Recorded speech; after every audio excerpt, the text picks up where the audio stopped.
Yun, magandang araw ulit mga bossing. Magbabalik po ako Mandap Sporting Goods. Try po natin yung unit ni Ma'am Rosalinda Banyaga, taga Isabela. Yan, SPMC frame type po yung ginawa ni Ma'am Rosalinda Banyaga ng Isabela. 20,000 po complete set yung ginawa ni Ma'am. Ayan po, frame type po siya na SPMC brand.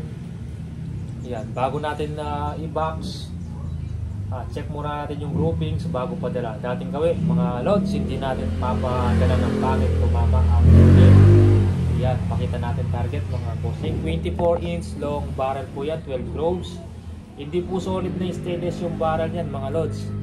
Meron tayong mabibiling solid yung Lothar na imported. 18 to 20,000 ang price. Barrel pa lang po na solid.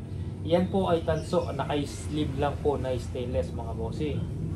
Hindi po yan solid na stainless dahil mahal po yung solid. Napakatigas noon. Mahirap putasan. Yan ay brass barrel stainless sleeve. 24-inch 12 grooves.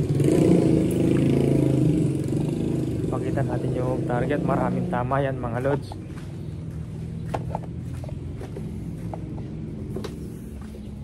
May nag-walk-in kanina, ito yung tama ng unit nya. Yun. Try natin dito mga lods. Basta dito banda.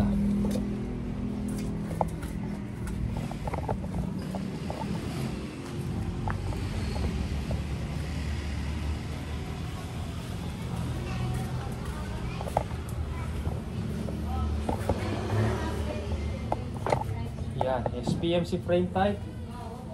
Yan, sa mga gusto, PM na. Baka maubusan kayo mga bossing. Tuloy-tuloy po yung mga nag-order sa atin. Saka yung nag-walk-in. Nung Sunday may nag-walk-in din, dalawa mga lods. Hindi lang ako nakapag-picture. Ayan.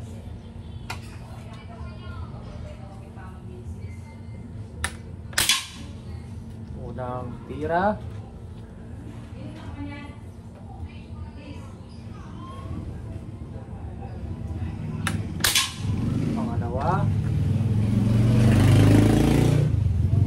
Pangalawa, pasok po agad yung pangalawa.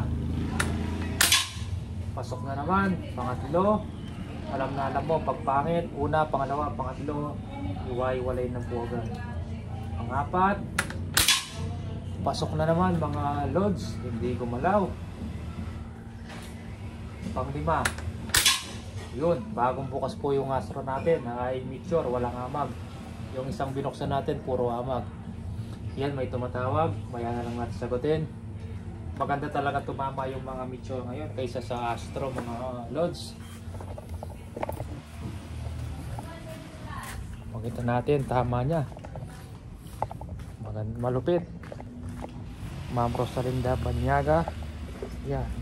Sa mister niya po to, yung, pero binigay niyang pangalan yung sa kanya po. Yun. Kanina walang tama sa baba, ngayon meron na. Pasok natin yung inliliit. Yun, lumaki pa mga bossing. Yan po Ma'am Rosalinda, pwede pakita nyo po kay mister nyo yung tama ng unit nya, 5 shots. Yan, pag pangit tumama ganyan, unang tira, pangalawa, pangatlo, iwaiwalay na mga loads. Pero kung yan, dikit-dikit lang, nag-groupings lang siya ng ganito, yan. Lumalaki siya pero nag-groupings lang siya, maganda na yan tumama. Pero yan, hindi nag-groupings yan eh. Iwaiwalay, pangit tumama yan. Pwede yung ganun-ganon, yung lumalaki lang ng konti-konti yung butas. Basta pasok sa 5 piso yan. O piso, magandang groupings na yan mga bossing. Pero yung unit ni ma'am, yun, di man lumaki yung butas. Pakita natin yung mga aspi ng unit para ma-check ni ma'am at ni sir kung ito nga yung dumating sa kanila.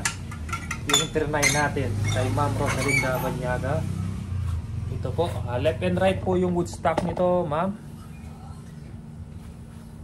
Tingnan nyo po yung aspi, meron siyang aspi dito, tatlo na parang letter C. Tapos dito meron din sa kabila. Ayan, check nyo po yung aspi ma'am pagdating ng unit para makita nyo kung ito yung pinadala ko sa inyo, yung tinesting natin. Yan, nasero ko na pala yung scope mga lods. Bago tayo nag-video, trinay na natin yung unit kung maganda tumama. Kaya magandang tumama, nilagyan na natin ng scope. Tapos sabay zero. Yan.